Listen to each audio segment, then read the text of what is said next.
It is the fifth model of the CyberKitty Kuro-chan collaboration and the third model introduced in the 2023 rerun. It is CKC04 Neko Danger, with a kit of Ignis, Napalm, Hyper Missile, Biped Legs, and the leg ability of Bomber, which converts a percentage of melee or shoot resist of the leg stats into base power when using a gunpowder skill. Now, as the fifth model of the CyberKitty collab, this model is certainly not pulling any punches either, with rather new or interesting skills to bring to the table. This time, this fusion of both Black Kid and Mie Army, focusing very heavily on collateral damage and lots of gunpowder specifically, adding a lot of rather interesting utility to a previously niche skill compared to most other bots that may consider using it. Ignis is a brand new support skill being introduced in the game, and simply put, it'll double the base power of any used gunpowder skill by 200% for one turn. Now, this essentially makes it a very powerful asset to anyone that is using gunpowder skills. This can include Missile, Napalm, Meteor, or even Hyper Missile in some cases too, adding a lot of very unique utility to a very interesting and somewhat scattered skill as mentioned.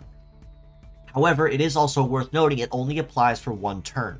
This can be also similar to how, say, Scope, for instance, adds pierce damage to a shooting skill for one turn from the Omega Sisters collab as an example. Right Arm of Napalm is a gunpowder-based skill that is a scattered AoE, meaning it will damage one part normally and then two others at random at 1/3 damage. It is also worth noting with Napalm that when fully capped at 5 stars, it does also guarantee the hit will land no matter what, if I recall correctly. Left Arm of Hyper Missile is another gunpowder-based skill, but instead of it being an AoE or a scattered AoE, Hyper Missile instead trades it for pierce damage. This makes this attack much more consistent in terms of what damage it can deal, and a lot more user-friendly compared to most other gunpowder skills currently available. Its stats across the board as a relatively tanky in a lot of literal senses of the term, definitely are par for the course of what you'd expect though, with a base HP of about 3,800 for the head, about 3,250 per arm, and 3,500 for the legs. He's definitely packing a relatively stocky armor pool that can make taking him down somewhat tricky if you pull your punches or you underestimate him. Base power is honestly very nice too, at just over 1,800 for Napalm, and just shy of 1,800 for Hyper Missile. And even if they are both considered heavy parts, that honestly is a very solid base power you generally can't ever go wrong with using. Leg stats aren't too bad, but they're kind of all over the place too, which will make using him rather tricky.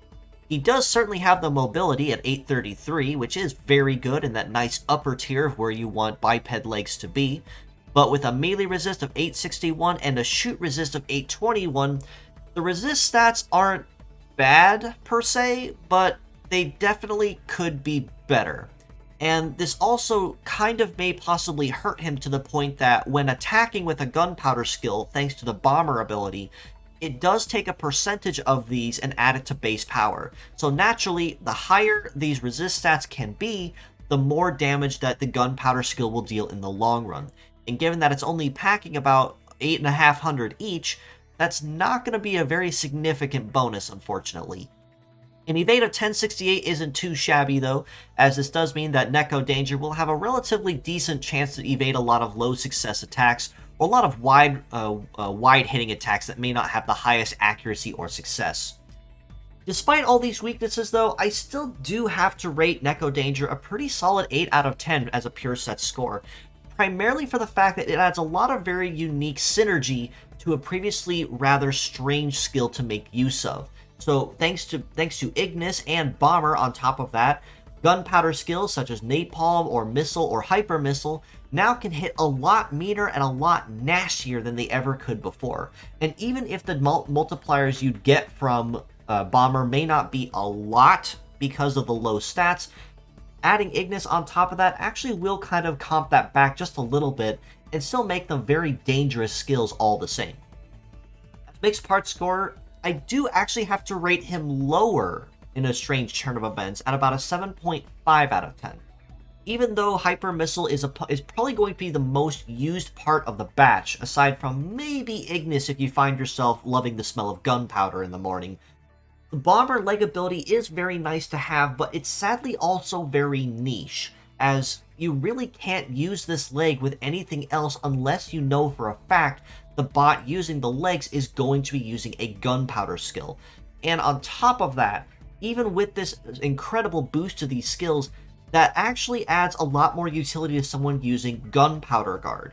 Now, prior to this, Gunpowder Guard may have seen very limited use at best because not a lot of people use gunpowder skills, to be completely honest, unless they're using Hyper Missile.